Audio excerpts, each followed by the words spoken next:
Vamos a seguir con la crítica de la razón pura. Estábamos en el prefacio de la primera edición.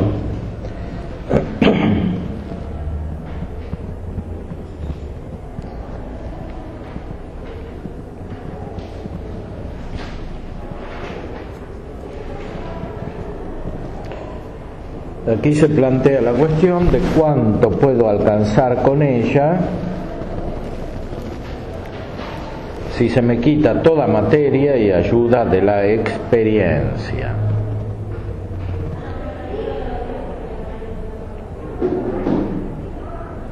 Es decir, la crítica de la razón pura se ocupa de la razón misma, no de otra cosa, es la sola razón, la misma razón.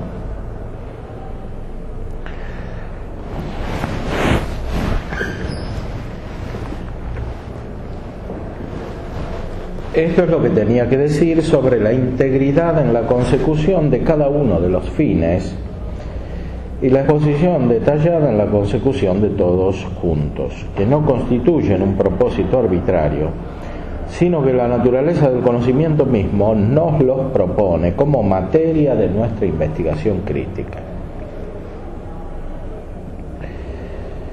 Aún hay que considerar la certeza y claridad, requisitos que se refieren a la forma, como exigencias esenciales que pueden con razón plantearse al autor que se atreve a cometer una empresa tan espinosa. Por lo que toca a la certeza, he fallado sobre mí mismo el juicio siguiente, que en esta clase de consideraciones no es de ningún modo permitido opinar, y que todo lo que parezca una hipótesis es mercancía prohibida. Ya lo hemos visto. Para Kant, todo conocimiento científico debe ser absolutamente seguro y a priori, es decir, separado de la experiencia, desligado. Todo conocimiento que ha de subsistir a priori se reconocen que debe ser tenido por absolutamente necesario. Hay una conexión entre la necesariedad y lo a priori.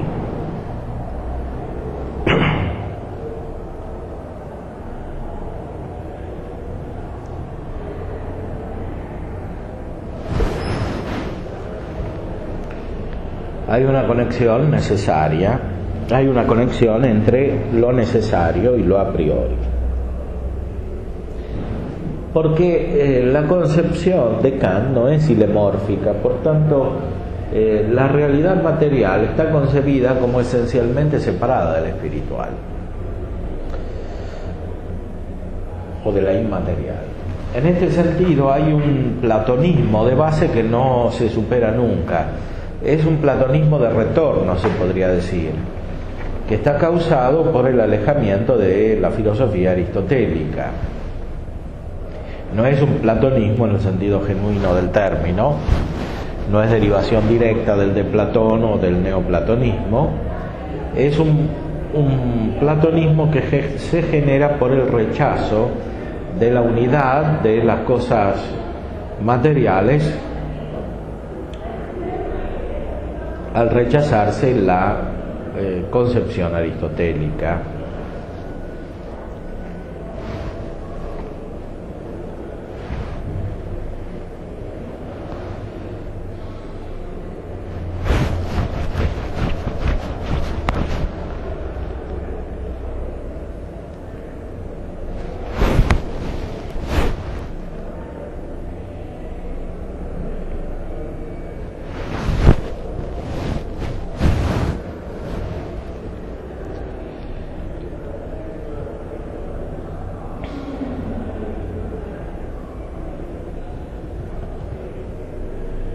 Ahora, aquí no se trata solo de un conocimiento determinado, se trata, dice Kant, de una determinación de todos los conocimientos puros a priori. Una determinación de todos los conocimientos puros a priori. puesto que debe ser el modelo y por tanto el ejemplo mismo de toda certeza apodíctica, es decir, de toda certeza filosófica. Si esto, a que me comprometo, lo he llevado a cabo en este punto, quede completamente abandonado al juicio del lector, porque al autor solo corresponde dar razones, mas no juzgar del efecto de las mismas sobre sus jueces, etc. Después hacía referencia a la analítica trascendental, ya lo hemos visto.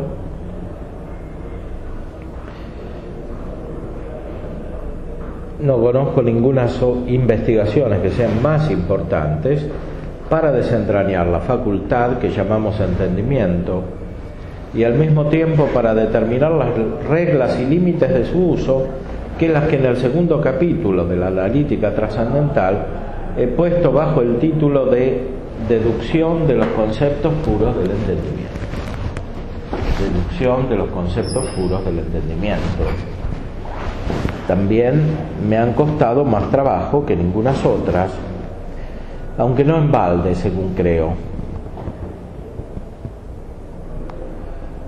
Ese estudio, dispuesto con alguna profundidad, tiene pero 2 partes, etc.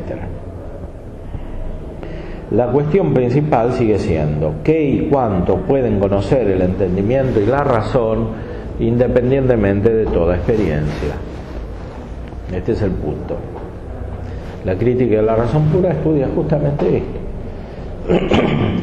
¿Qué y cuánto pueden conocer el entendimiento y la razón independientemente de toda experiencia? Por este motivo se genera el idealismo, porque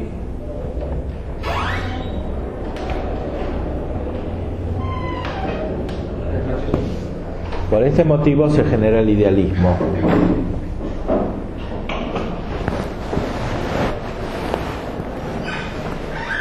Porque las razones sin unión con la sensibilidad no usa la sensibilidad y a su vez estudia algo que está separado de la materia en cierta manera,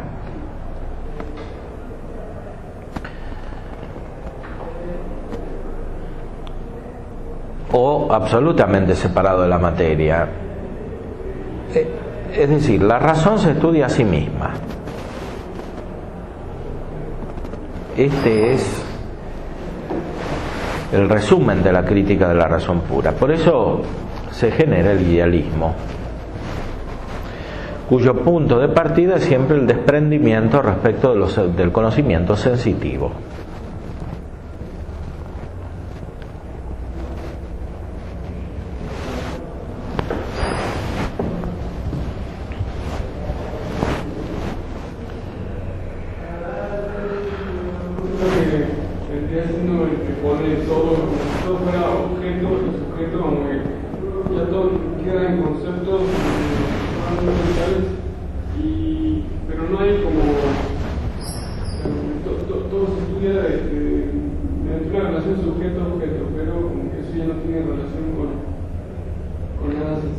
No tiene nada con nada sensible con el mundo externo a la razón. Lo que conocemos vendría siendo solamente esas relaciones o esos sujetos o objetos, pero en el fondo no es la razón misma. Pero en el fondo no hay objeto. El objeto para Kant son los principios mismos de la razón. Por eso, objeto exterior no hay. Objeto, o sea, cosa en sí, eso la crítica de la razón pura no lo puede determinar si hay. Se supone que hay, pero no. Pero la crítica justamente dice que la razón no puede llegar a la cosa en sí, no puede conocerla. Pero como no se puede llegar a los fundamentos del ente, o sea, sea, no puede haber metafísica propiamente. No puede haber metafísica porque la metafísica no solo llega a la cosa en sí, es decir, a la sustancia, sino que llega a la sustancia inmaterial. Y esto para Kant no se puede conocer. No solo no se puede conocer la sustancia, sino tampoco la sustancia inmaterial y viceversa.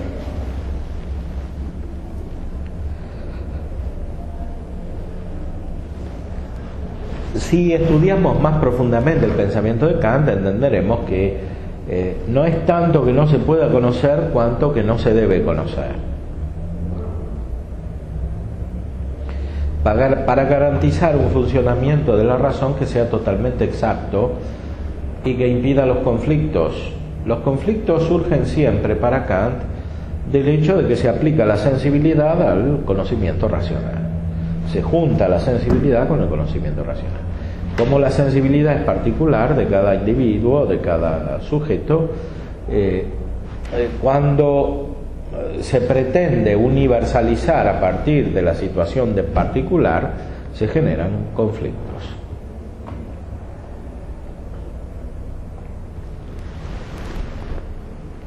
Y la moralidad para Kant consiste justamente en evitar los conflictos por medio de la aplicación de reglas universales.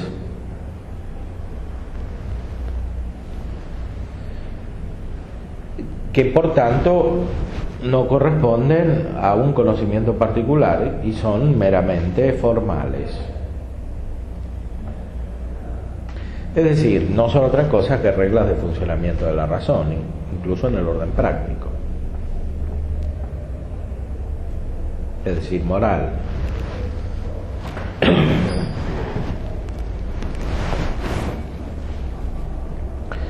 Entonces, la cuestión principal sigue siendo qué y cuánto pueden conocer el entendimiento y la razón independientemente de toda experiencia. Y no es cómo es posible la facultad de pensar misma. Como esto último es, por decirlo así, buscar la causa de un efecto dado, y en este sentido tiene algo parecido a una hipótesis, aunque no es así en realidad, como lo mostraré en otra ocasión. Parece como si este fuera el caso en que me tomo la libertad de opinar. Bueno, y en que el lector tiene que ser libre también de opinar de modo distinto. Considerando esto, debo prevenir al lector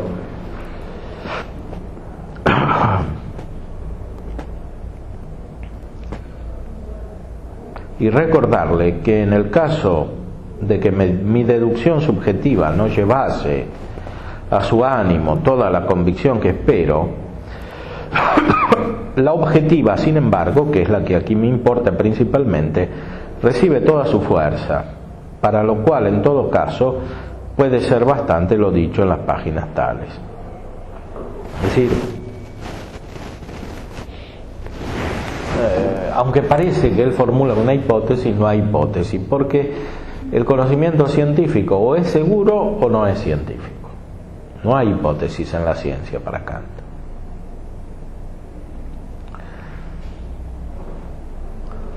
Y sería hipotético si se tratara realmente de buscar la causa, porque la causa para él no se puede conocer.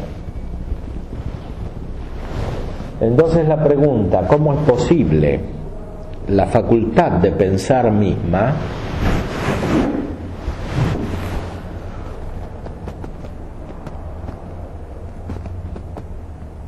¿Cómo es posible la facultad de pensar misma?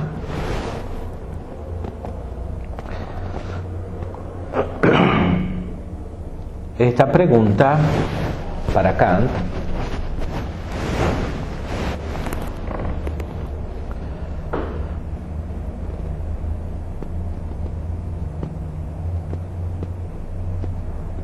no corresponde a buscar la causa, sino a un autoanálisis de la razón.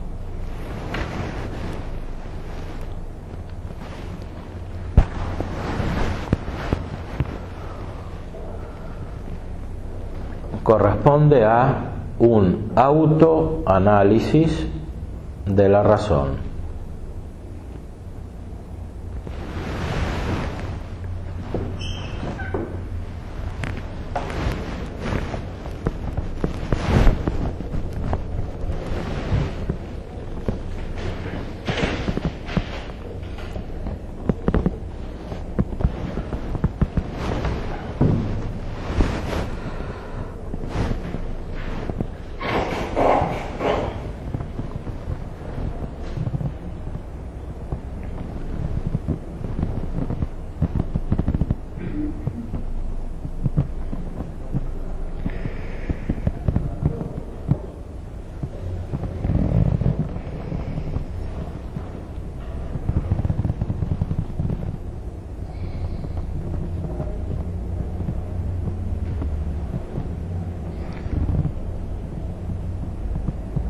La metafísica, según los conceptos que de ella damos aquí, es la única de todas las ciencias que puede aspirar a una perfección semejante en poco tiempo y con poco trabajo.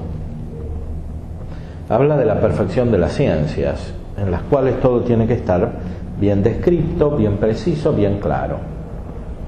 Para él, la crítica de la razón pura es la metafísica. Es la única ciencia que puede llegar a la perfección. Ahora, ¿cómo hace para llegar a la perfección? Desligándose del conocimiento de la realidad. Sola de esta manera ya no es necesaria ninguna hipótesis, no es necesario ningún conocimiento imperfecto.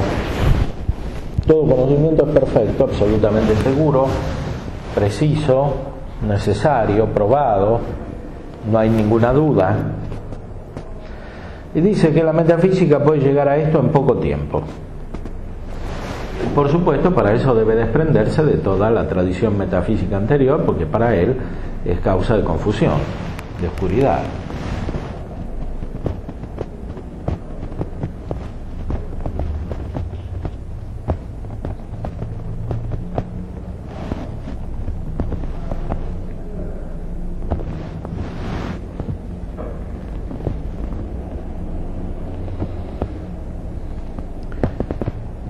La metafísica es la única de todas las ciencias que puede aspirar a una perfección semejante en poco tiempo y con poco trabajo, pero uniendo los esfuerzos de tal modo que no le quede a la posteridad más que arreglarlo todo por modo didáctico, según sus propósitos, sin poder por eso aumentar en lo más mínimo el contenido. Pues no es otra cosa que el inventario sistemáticamente ordenado de todo lo que poseemos por razón pura. La metafísica es una y está hecha de una vez para siempre. Es la lista de todo lo que conocemos a priori. Esa metafísica, por supuesto, es la que escribió él, es la crítica de la razón pura. Esta es la metafísica definitiva, que no puede cambiar. Lo único que se puede hacer es un análisis, una aclaración. Pero en cierto modo, entonces, implicaría que todo eso que ya conocemos después esté de esta manera nosotros. Lo que es que realmente no conocemos cosas nuevas, simplemente analizamos las que ya conocemos.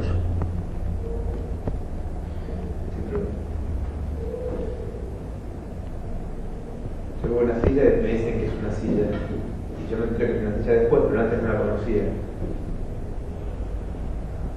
Sí, pero en la metafísica no trata de conocer objetos externos materiales.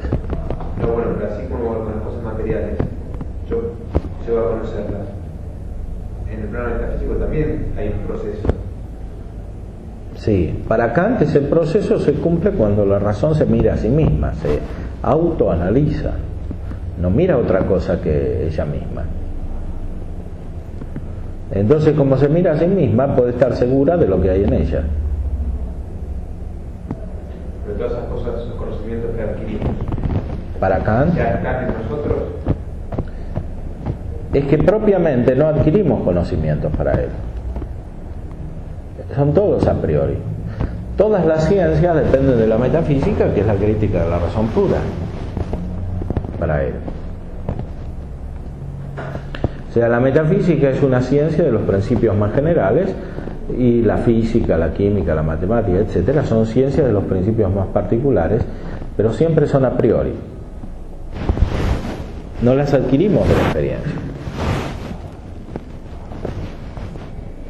Y respecto a lo que sea conocimiento del exterior, Sí. o sea, ahí en la metafísica los conocimientos ya están en nosotros.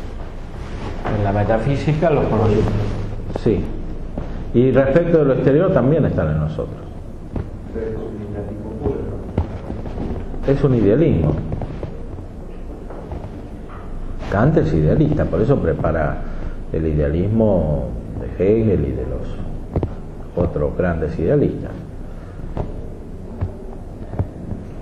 Es muy inmediata la conexión.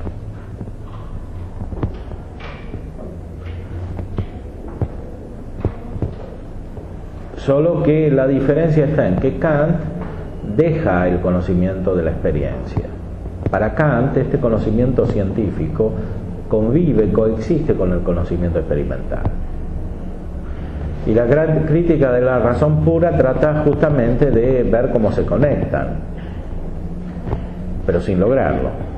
En cambio, en los idealistas posteriores, el conocimiento experimental desaparece porque está transformado en el conocimiento racional y está reconocido simplemente como una parte del conocimiento racional, como una etapa del conocimiento racional. Eso es lo que dice Hegel en la fenomenología del espíritu.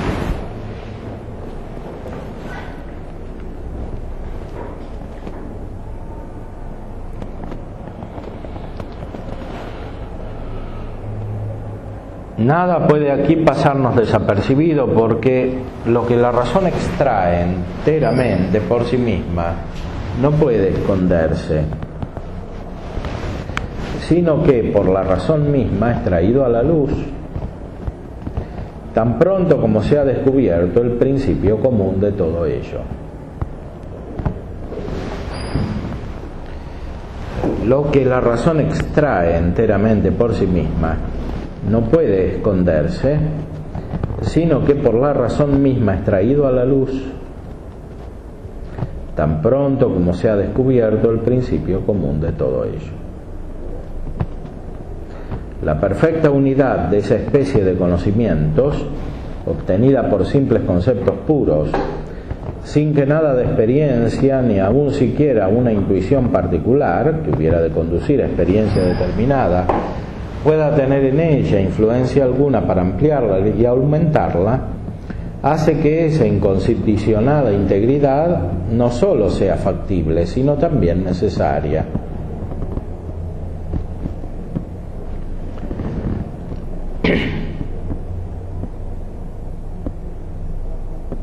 O sea, la metafísica tiene que ser total, no puede ser hecha por partes. Es un sistema completo.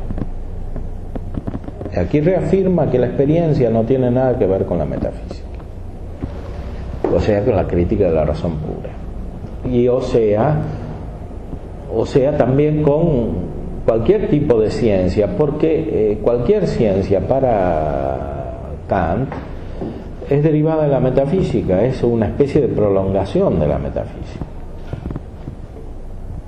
Pero no necesitaría Kant sí o sí ir a la experiencia, o sea, porque a pesar de que todas estas leyes universales necesarias en el conocimiento no requieren experiencia, o sea, pues si no, ¿de qué conocemos en el fondo? Como que si hay un camino, ¿no? de ir a las cosas y cómo eso se articula con la razón como generadora de leyes universales. El camino de ir a las cosas. ¿Qué es lo que dice Kant de ese camino? Porque es como que evidente que vamos a la experiencia. Para nosotros, no sé cómo lo vería Kant eso. Sí, para Kant hay experiencia, pero la experiencia está desligada del conocimiento científico. Coincide con el conocimiento científico, pero no lo causa. El conocimiento científico no tiene que ver con la experiencia. Es completo en sí mismo. Lo que sí dice Kant es que coincide con la experiencia. ¿Por qué coincide con la experiencia? Porque no dice otra cosa que lo que está en sí mismo.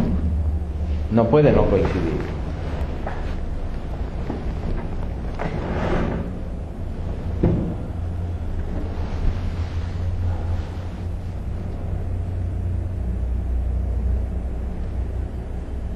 Como que la ciencia no puede iniciar en el conocimiento, no puede ser el conocimiento sensible, pero como que tiene relación la comparación o una cosa así. O sea, no puede haber ciencia de lo particular, de las cosas. Sí. No podemos sacar ciencia, pero sí. como que hay también una cierta relación cuando ya la ciencia es como algo universal, como que tiene que enganchar en las cosas o tener relación en las cosas, algo así. Tiene que tener relación con las cosas, pero más que con las cosas, con el conocimiento sensitivo de las cosas. Tiene relación. Ahora, esa relación es una coincidencia. Es una coincidencia, ¿por qué? Porque la razón nunca sale de la razón. Pero es necesario corroborar que coincide con la experiencia. No, para Kant no es necesario corroborarlo porque no puede no coincidir. Porque la corroboración sería todavía una operación de la razón. ¿Y hay forma de errar o no? No hay forma de errar, por eso la ciencia es absolutamente segura. Entonces siempre lo que yo digo va a ser seguro y certero. No lo que yo digo, sino lo que dice la razón. No me puedo equivocar. Yo sí, porque yo soy persona que tiene cuerpo para ello. Soy sujeto, y el sujeto, en cuanto tiene cuerpo y en cuanto tiene conocimiento sensitivo, es fuente de hipótesis, de oscuridades, de pretensiones indebidas para la razón. Pero la razón, ¿qué es entonces? Si no está en mí la razón. Bueno, justamente la razón para Kant es una razón trascendental. La razón está en mí, pero es universal, es la razón. Es la misma para todos. ¿No sería una idea aparte? Bueno, justamente eso es lo que dirían después los idealistas, que la razón está desprendida del sujeto particular. El sujeto particular no es más que un momento de la razón.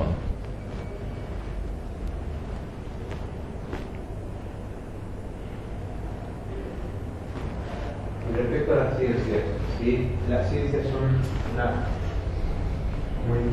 prolongación de la metafísica. En el fondo hay una sola ciencia.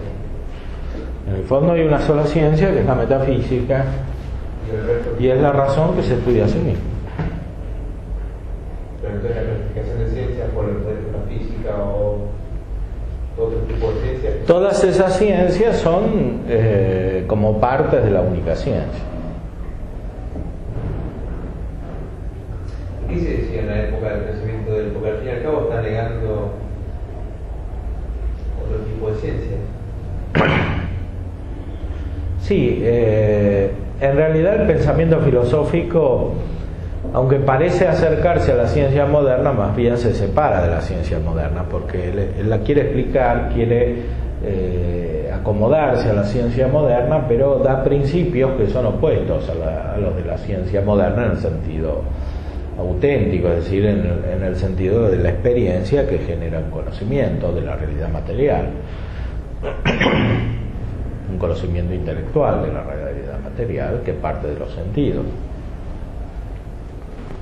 El problema fundamental aquí es que no hay conexión del conocimiento sensitivo con el conocimiento racional.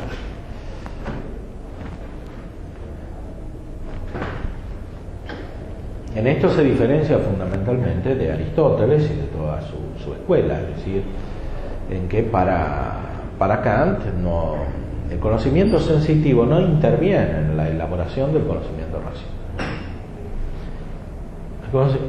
El conocimiento racional encuentra al conocimiento sensitivo después, cuando se aplica a él.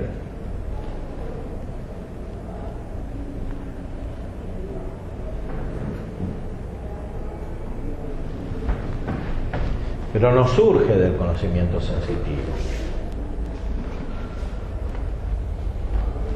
ni en todo ni en parte.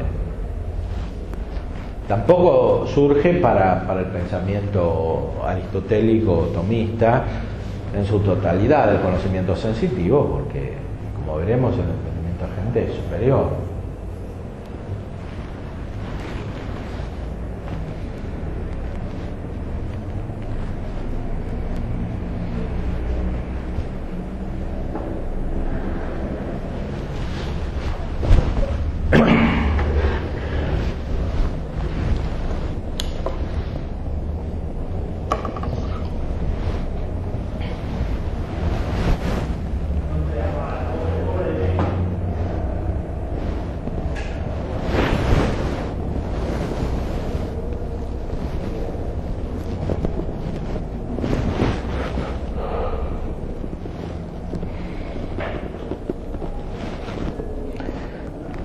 semejante sistema de la razón pura especulativa espero publicar yo mismo con el título de Metafísica de la Naturaleza.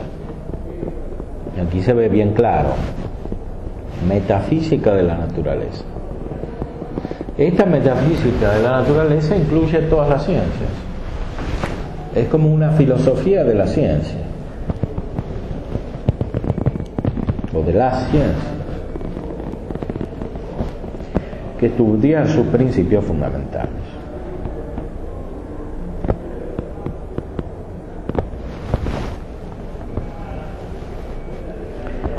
La cual, aun cuando no tenga ni siquiera la mitad de la extensión, habrá de poseer, sin embargo, un contenido incomparablemente más rico que esta crítica,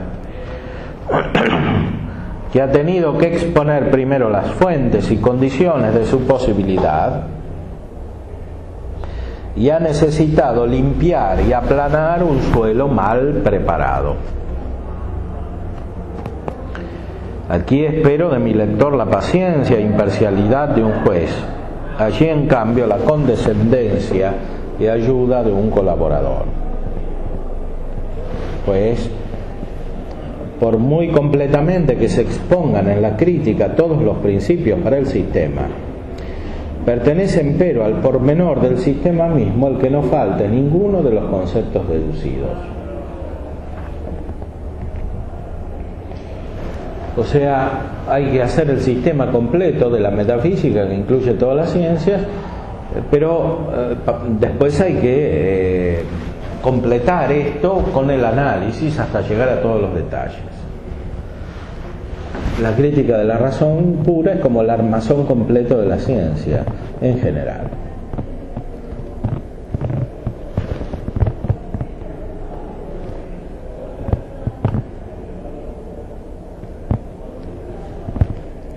Pertenece empero al pormenor del sistema mismo el que no falte ninguno de los conceptos deducidos.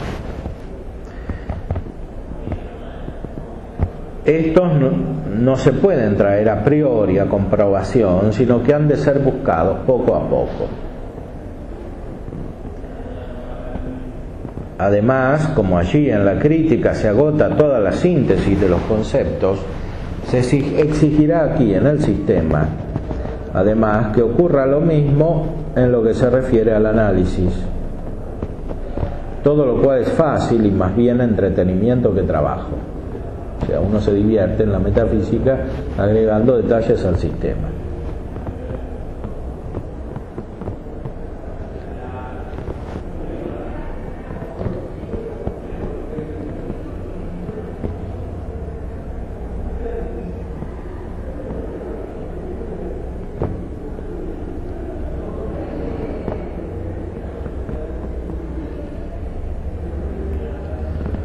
Los conceptos deducidos no son a priori, sino que hay que traerlos poco a poco, con trabajo, analizando.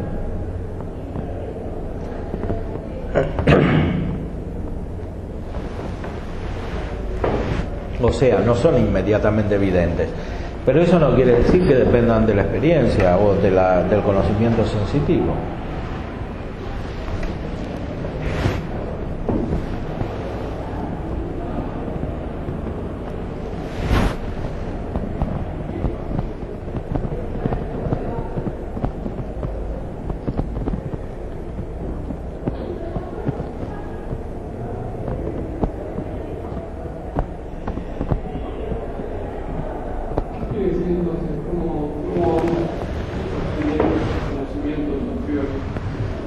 Esos conocimientos a priori ya los tenemos. ¿Cómo lo vamos haciendo presentes? Bueno, eso es justamente el trabajo de la ciencia, de la crítica de la razón pura y de las otras ciencias que se refieren a esta, por el ejercicio del acto del conocimiento desligado del conocimiento sensitivo. En el fondo lo hacemos separándonos del conocimiento sensitivo. Es como que el conocimiento sensitivo molesta para la luz de la razón. conocimiento sensitivo molesta para la luz plena de la razón.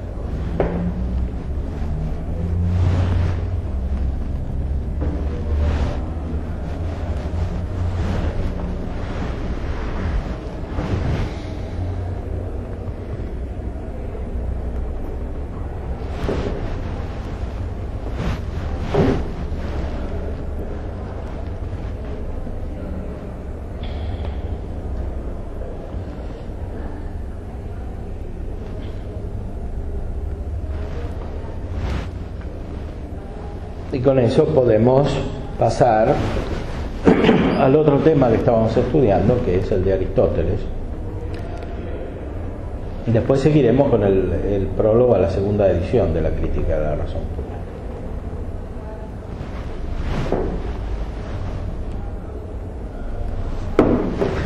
Vamos a ver en el De Anima cómo continuaba Aristóteles la explicación del conocimiento.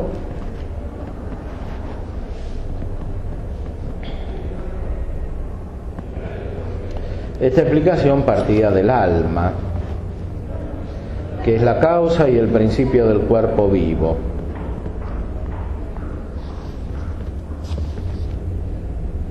Es el tema principal del libro, el alma. Esto está en el libro 2, ¿sí?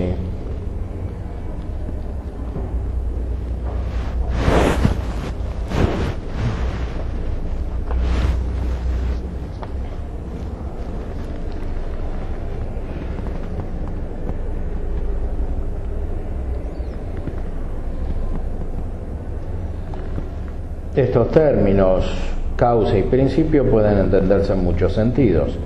El alma es causa igualmente según los tres modos determinados de causa.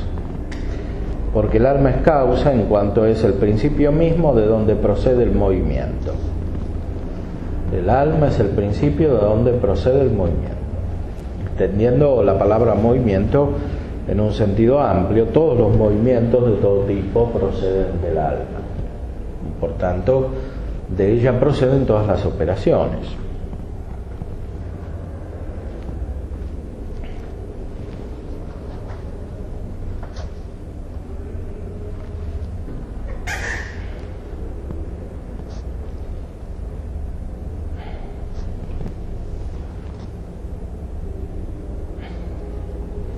El alma es causa igualmente según los tres modos determinados de causa, porque el alma es causa en cuanto es el principio mismo de donde procede el movimiento, en cuanto en vista de él tiene lugar el movimiento, y en tanto que es la esencia de los cuerpos animados. Dos características del alma: es el principio del movimiento como su principio, como su fin.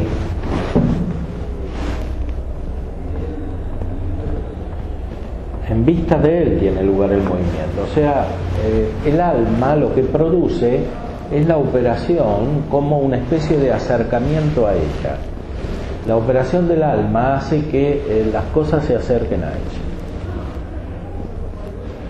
Por lo menos en el orden material. En el orden espiritual o en el orden de lo inmaterial, en cambio, la operación del alma hace eso secundariamente, en cuanto dispone para que las realidades inteligibles se unan con el alma, o más precisamente el alma con ellas. Las realidades inteligibles se unen con el alma, o más precisamente el alma con ellas.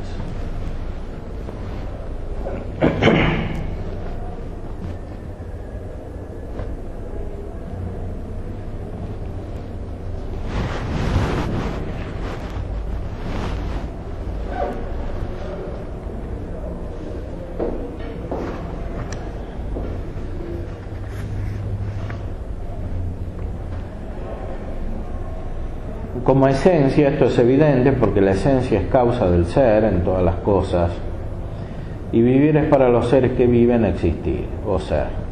Bueno, o sea, el alma es como la forma o el eidos.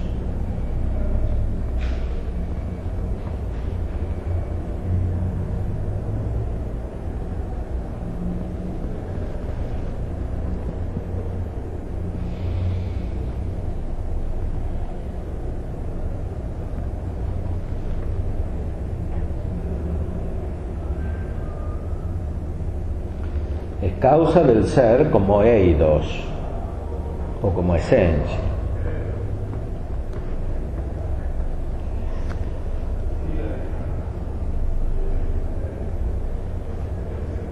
Es causa del ser, es decir, del vivir, porque el vivir para los entes que viven es el ser.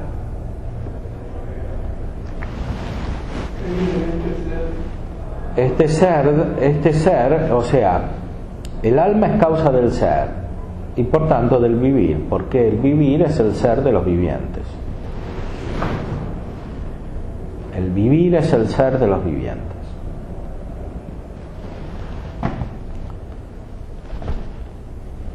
Todas las operaciones del alma que producen un movimiento, que son principios de un movimiento, implican una atracción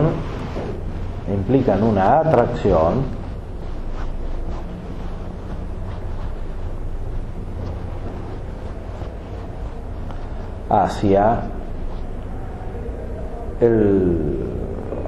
el alma, y esa atracción corresponde a las operaciones vitales, se expresa en las operaciones vitales, entre las cuales está la principal, que es el acto intelectivo.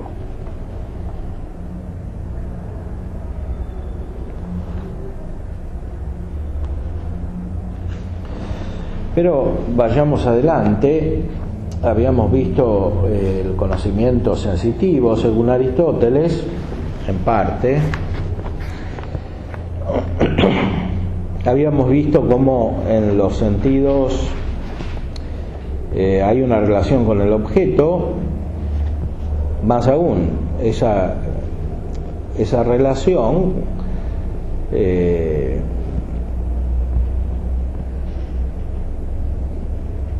da lugar al acto de conocimiento, en el cual coincide el objeto y el sentido. En el capítulo 13 del libro segundo, inmediatamente antes de pasar al libro tercero, encontramos las afirmaciones más universales acerca del conocimiento sensitivo.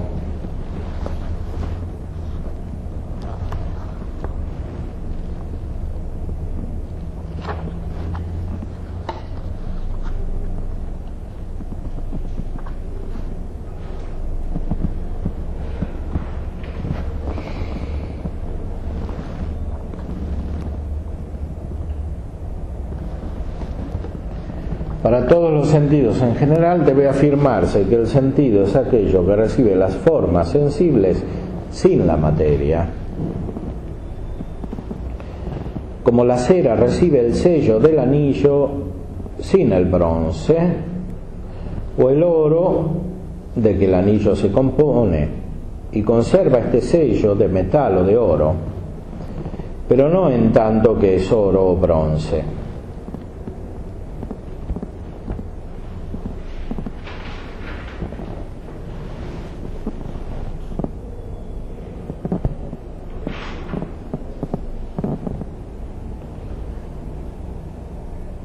Para todos los sentidos en general, debe afirmarse que el sentido es aquello que recibe las formas sensibles sin la materia.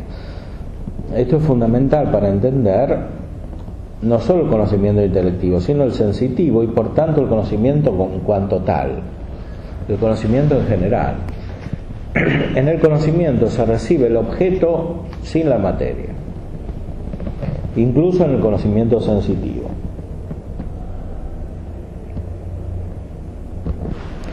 Si se recibe el objeto con la materia, entonces no hay conocimiento, sino otro tipo de acto. No hay conocimiento, sino otro tipo de acto. Por ejemplo, la nutrición implica recibir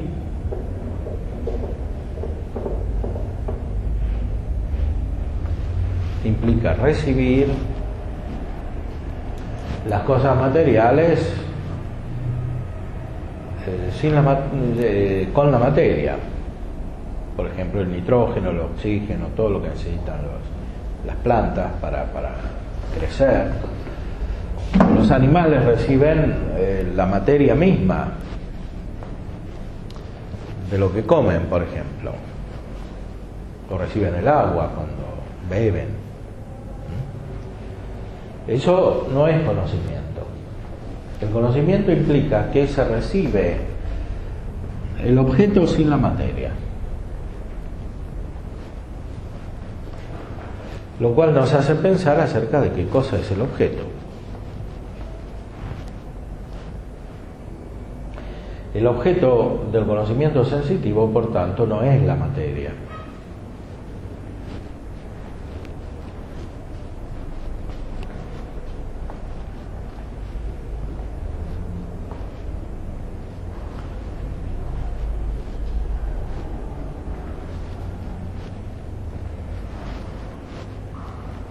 El objeto del conocimiento sensitivo, por tanto, no es la materia.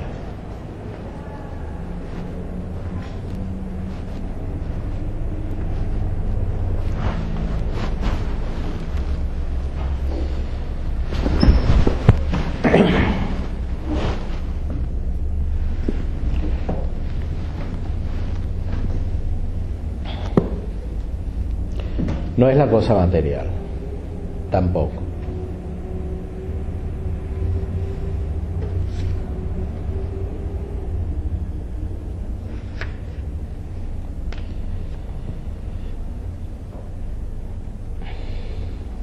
Para todos los sentidos en general debe afirmarse que el sentido es aquello que recibe las formas sensibles sin la materia, como la cera recibe el sello del anillo sin el bronce, o el oro de que el anillo se compone, y conserva este sello de metal o de oro, pero no en tanto que es oro o bronce. En igual forma, la sensibilidad es afectada especialmente por cada objeto que tiene color, sabor o sonido, no según el nombre de cada uno de estos objetos, sino según que es tal o cual naturaleza y según la sola razón. La sensibilidad es el órgano primitivo en el cual se da esta potencia. Ella es, pues, idéntica al objeto sentido, bien que su ser sea diferente, porque de otra manera lo que siente sería también una especie de magnitud.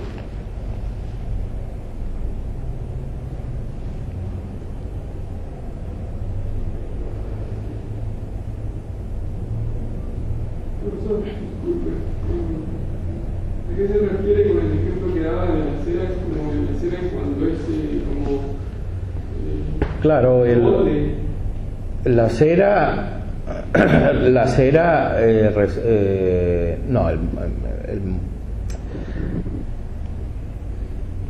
cera recibe la impresión del sello, que tiene la forma que queda impresa en la cera.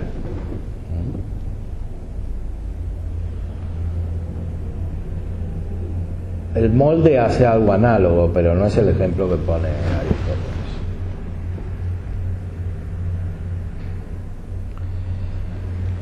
Es una analogía. Está diciendo que la forma queda impresa, pero no queda el molde, no queda el objeto que la ha impreso. Queda la forma. De la misma manera viene la forma, o se asimila la forma del objeto sin la materia del objeto.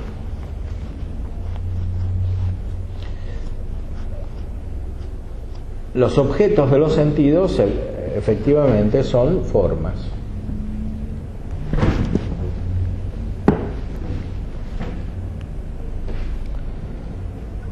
Los objetos de los sentidos efectivamente son formas.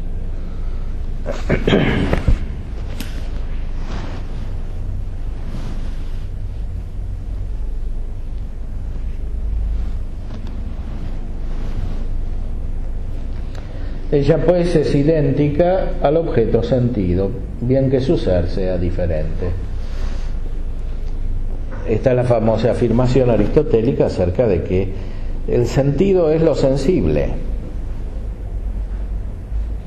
El sentido, cuando está en acto, es lo sensible.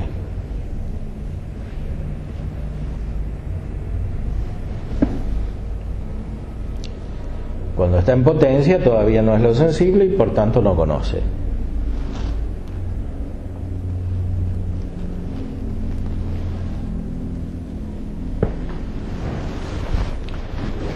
Cuando está en acto es lo sensible y conoce.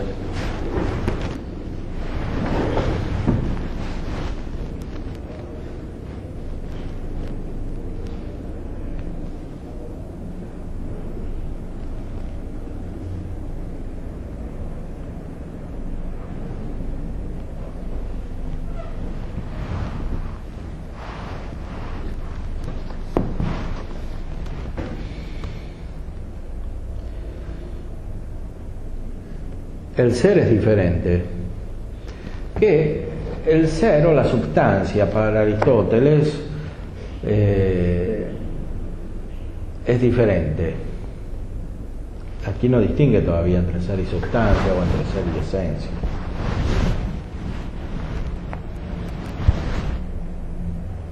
Porque el ser del sentido está en el viviente, que conoce sensiblemente, en el animal,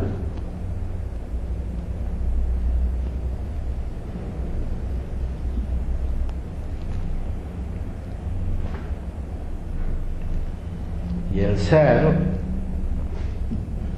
del objeto no es idéntico con la cualidad sensible, con lo conocido,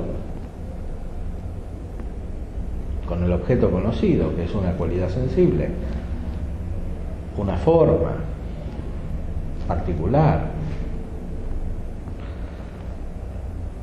El ser del objeto corresponde a la totalidad de lo conocido, constituida por la forma esencial o el eidos del cual hablábamos y las formas particulares que son accidentales.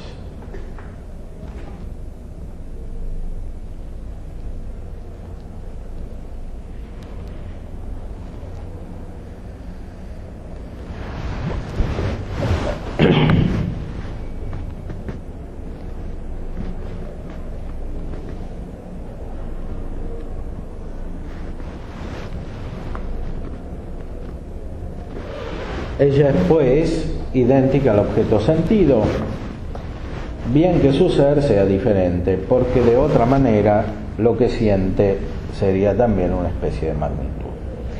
Y sin embargo la esencia de aquello que siente, así como la sensación misma, no es una magnitud, es cierta relación y cierta potencia respecto del objeto sentido.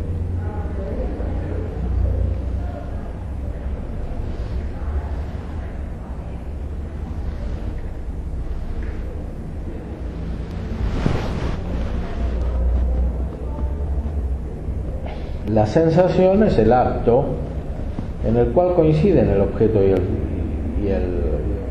el sentido.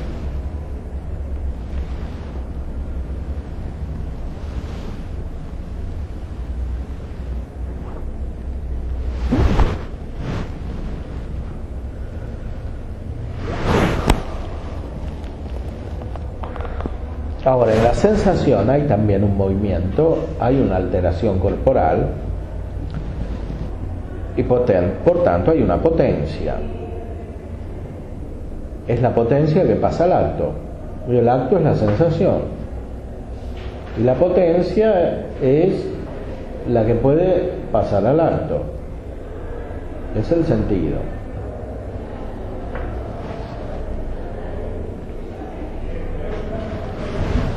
Esto mismo nos permite ver claramente por qué las cualidades excesivas en las cosas sensibles destruyen los órganos de la sensación. ¿Cuáles son estas cualidades excesivas? Son los objetos que superan el sentido. Lo destruyen. Por ejemplo, una luz muy fuerte, por ejemplo, un sonido muy fuerte.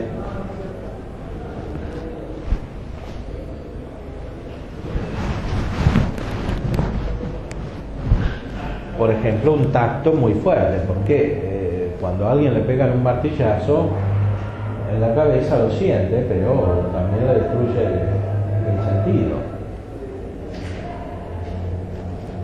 O cuando uno toca el fuego lo siente, pero se destruye el órgano y por tanto el sentido.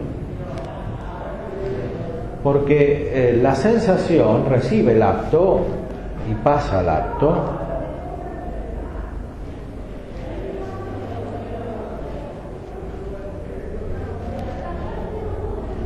recibe el acto y pasa al acto, pero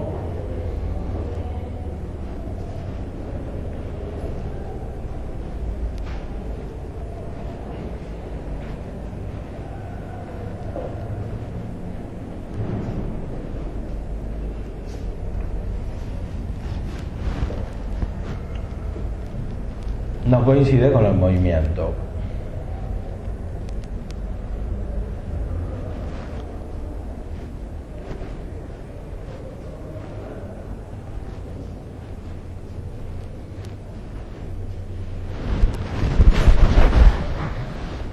El movimiento corresponde al órgano, no a la sensación ni al sentido. El sentido no es el órgano. Es la forma del órgano, pero no es el órgano.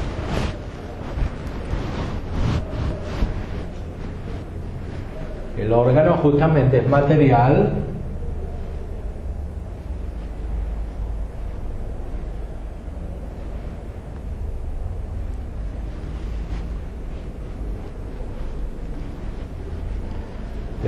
justamente es material respecto del sentido que es formal.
Entonces, sin embargo, la esencia de aquello que siente, así como la sensación misma, no es una magnitud. Es cierta relación y cierta potencia respecto al objeto sentido. Esto mismo nos permite ver claramente por qué las cualidades excesivas en las cosas sensibles destruyen los órganos de la sensación. Si el movimiento es más fuerte que el órgano, la relación se destruye. Y esta relación era para nosotros la sensación. A la manera que la armonía y el acorde se destruyen cuando se tocan con demasiada fuerza las cuerdas.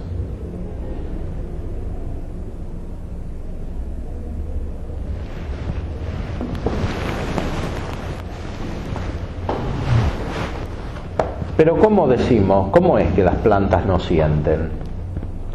Teniendo como tienen una porción de alma y siendo afectadas por las cosas del tacto. Pues por ejemplo se enfrían y se calientan. ¿Por qué las plantas no sienten?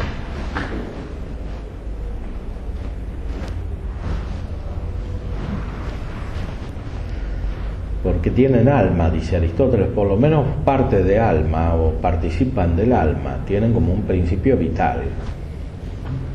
Porque tienen operaciones que son semejantes a las de los animales.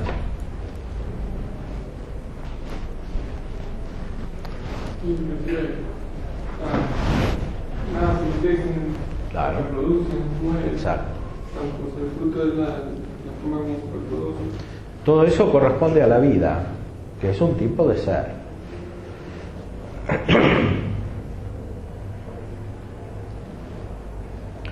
Pero las plantas no sienten, a pesar de que se calientan y se enfrían, por ejemplo. Tanto se calientan y se enfrían que a veces cuando se calientan tienen hojas y generan frutos, y cuando se enfrían pierden las hojas y los frutos, no tienen frutos.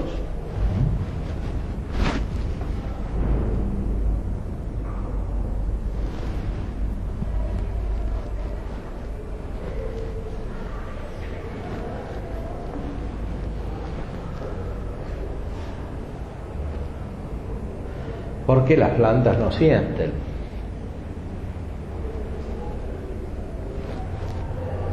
No tienen la operación cognoscitiva propia de los sentidos. La causa de esto es que no tienen ni esta cualidad media, ni un principio capaz de recibir las formas de las cosas sensibles, y que solo son afectadas con la materia.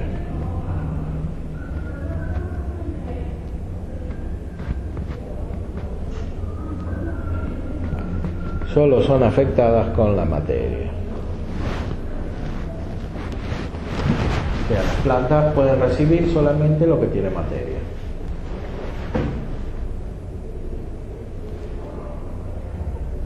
Con la materia también. En cambio, los sentidos en los animales pueden recibir lo que tiene materia, pero sin la materia. Por ejemplo, el color de un cuerpo, pero sin el cuerpo.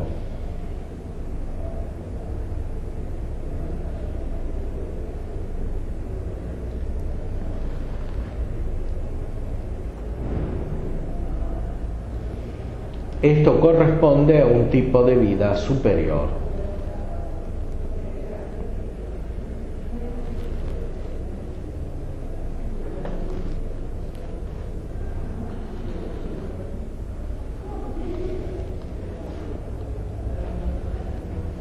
Corresponde a un tipo de vida superior.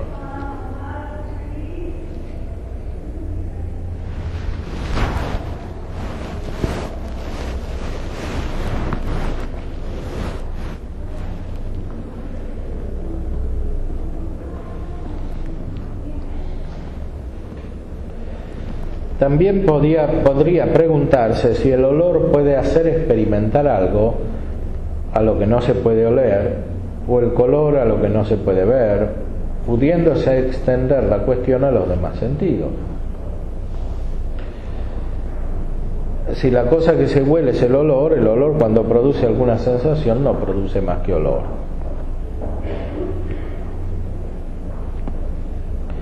Y así aquello que no puede oler no puede ser afectado por el olor. Y lo mismo puede decirse de los demás sentidos. Más aún, lo que puede sentir, solo puede sentir al modo que es sensible. Y esto lo prueba también el que ni la luz, ni la oscuridad, ni el sonido, ni el olor mudan en modo alguno los cuerpos. Los cambian las cosas en que se encuentran estas cualidades, y así es el aire que acompaña al trueno, el que raja la madera. Pero las cualidades tangibles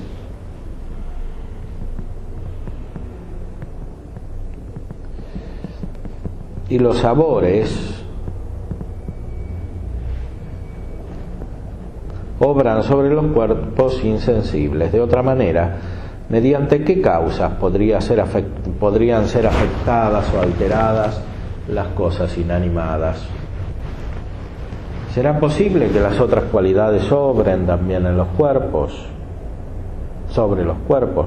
¿No? ¿O no es exacto, más bien, que no todos los cuerpos son susceptibles de ser afectados por el olor y el sonido?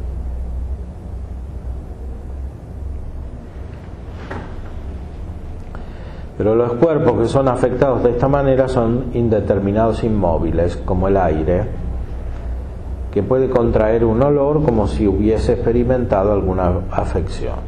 ¿Qué es, por tanto, sentir un olor sino experimentar cierta afección? Sentir un olor es percibir una sensación, pero el aire, cuando experimenta una modificación, nos la hace al punto perceptible. Esto quiere decir que el aire no siente el olor, es el sentido del olfato el que siente el olor. Y el sentir no es un cambio del aire, sino que es una afección del sentido, que es un modo propio del sentido de operar. Es un modo de operación justamente que no es el que tienen las plantas. Porque las plantas reciben solo modificaciones físicas. En cambio, los animales reciben modificaciones físicas, pero reciben también otro tipo de modificación. Este otro tipo de modificaciones, Santo Tomás, que sigue Aristóteles, que quiere explicar lo que dijo Aristóteles, lo llama inmutación espiritual.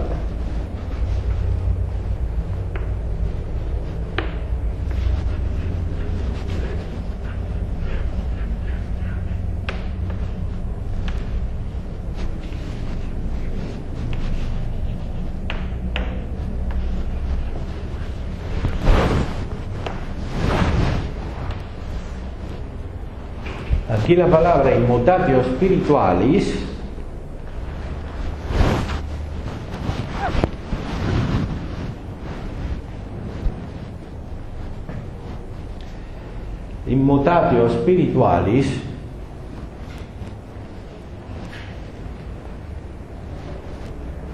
significa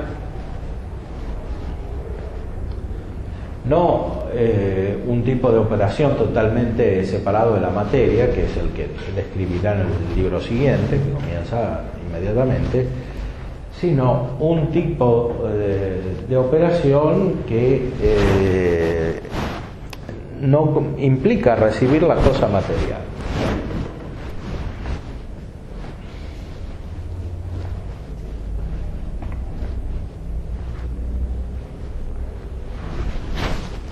Es un sentido restringido de la palabra espiritual.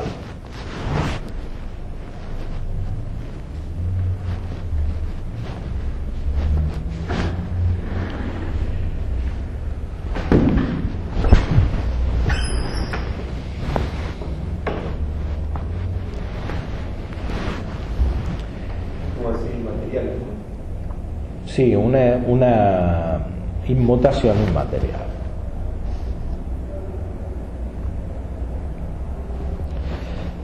Inmediatamente en el libro tercero, al principio, todavía habla de los sentidos y dice: para convencerse de que no hay otro sentido que los cinco ordinarios, quiero decir la vista, el oído, el olfato, el gusto y el tacto, basta tener las observaciones siguientes.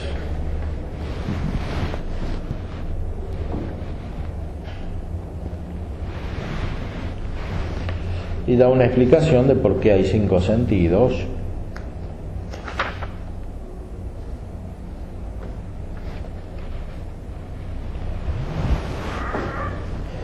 Y dice más adelante,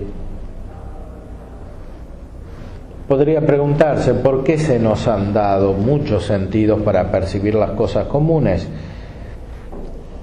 y no uno solo. Ha sido sin duda para que nos engañemos menos frecuentemente en las cosas que no hacen más que acompañar a otras. En estas cosas comunes, como el movimiento, la magnitud y el número,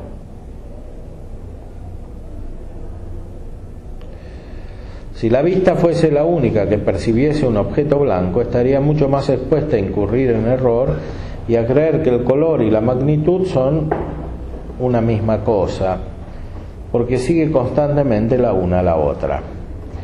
Pero como las cosas comunes se encuentran también en otro objeto sensible, esto nos enseña que el color y la magnitud son diferentes. Entonces, hay cinco sentidos externos que tienen sensibles propios, que son correspondientes cada uno a un sentido. el color para la vista, el sonido para el oído, el olor para el olfato, el sabor para el gusto,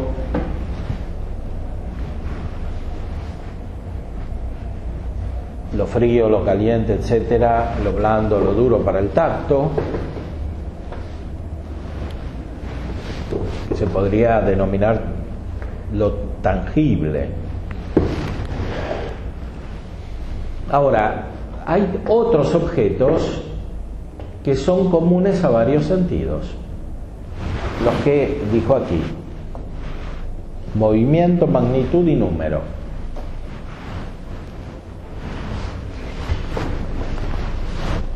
Son comunes a varios sentidos estos objetos.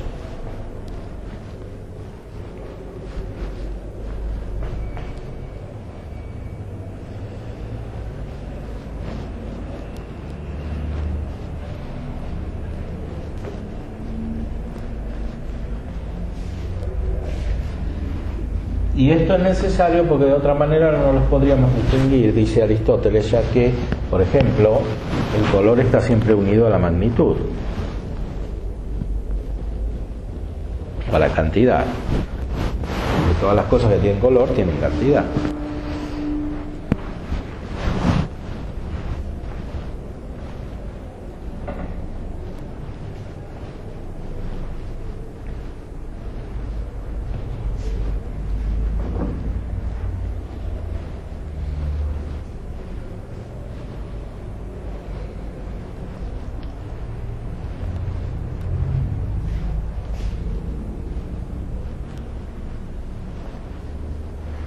Pero como la cantidad la puede percibir también otro sentido, por ejemplo el oído, un sonido más grande, más chico, etcétera, más intenso, menos intenso.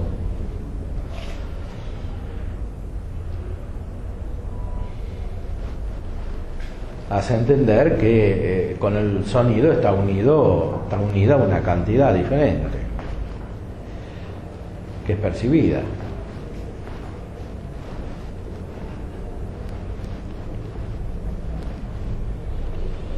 Por eso hay sensibles propios que corresponden a un solo sentido y hay sensibles comunes que corresponden a varios sentidos.